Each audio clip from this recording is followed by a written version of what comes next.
বাংলাদেশে নানা সময়ে নানা কায়দায় সরকার বদল হয়েছে, তবে এবারের মতো প্রক্রিয়ায় ভারত আগে কখনো দেখেনি।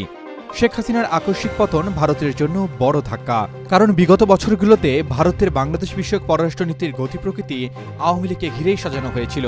এমনটাই জানান ঢাকা বিশ্ববিদ্যালয়ের লোক প্রশাসন বিভাগের অধ্যাপক সৈয়দা লাসনা কবির।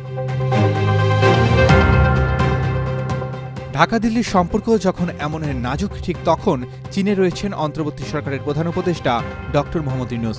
যদিও চীনে যাবার আগে ডক্টর ইউনূস মোদির সঙ্গেই বসতে চেয়েছিলেন। এমন পরিস্থিতিতে চীনের বৈরী প্রতিবেশী ভারত ডক্টর ইউনূসের এমন সফর গভীর নজরে রাখবে, এমনটাই বলছেন বিশ্লেষকরা।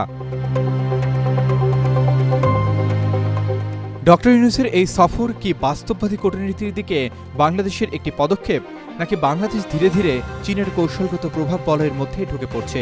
এমন প্রশ্ন তুলেছেন দিল্লিভিত্তিক সংস্থা এশিয়া সোসাইটি পলিসি ইনস্টিটিউটের সহকারী পরিচালক ঋষি গুপ্তা।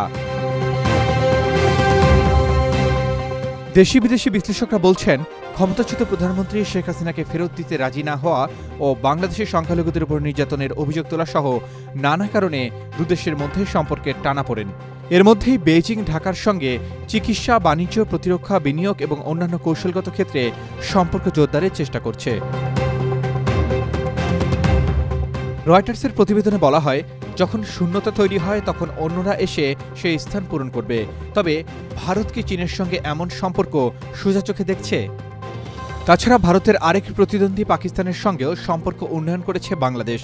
রয়টার্সের সঙ্গে কথা বলতে গিয়ে দিল্লির জওহরলাল নেহরু বিশ্ববিদ্যালয়ের আন্তর্জাতিক সম্পর্ক বিভাগের অধ্যাপক হ্যাপিমনে জ্যাকব বলেন, দক্ষিণ এশিয়া একটি বড় কৌশলগত পরিবর্তনের মধ্য দিয়ে যাচ্ছে, যেখানে চীন বড় খেলোয়াড়, আর দক্ষিণ এশিয়ার প্রতিটি দেশের সাথে ভারতের আধিপত্য প্রশ্নবিদ্ধ হচ্ছে।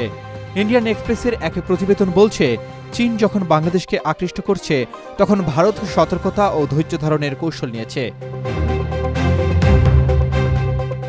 রাজনৈতিক মহলে আলোচনায় রয়েছে, বাংলাদেশ ভারতের সঙ্গে ন্যায্যতা ও সাম্যের ভিত্তিতে সম্পর্ক চায়, যে কারণে মোদির সঙ্গেও বারবার বসতে চান doctor Yunus.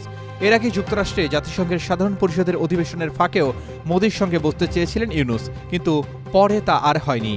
Arman Ali, Daily Sun.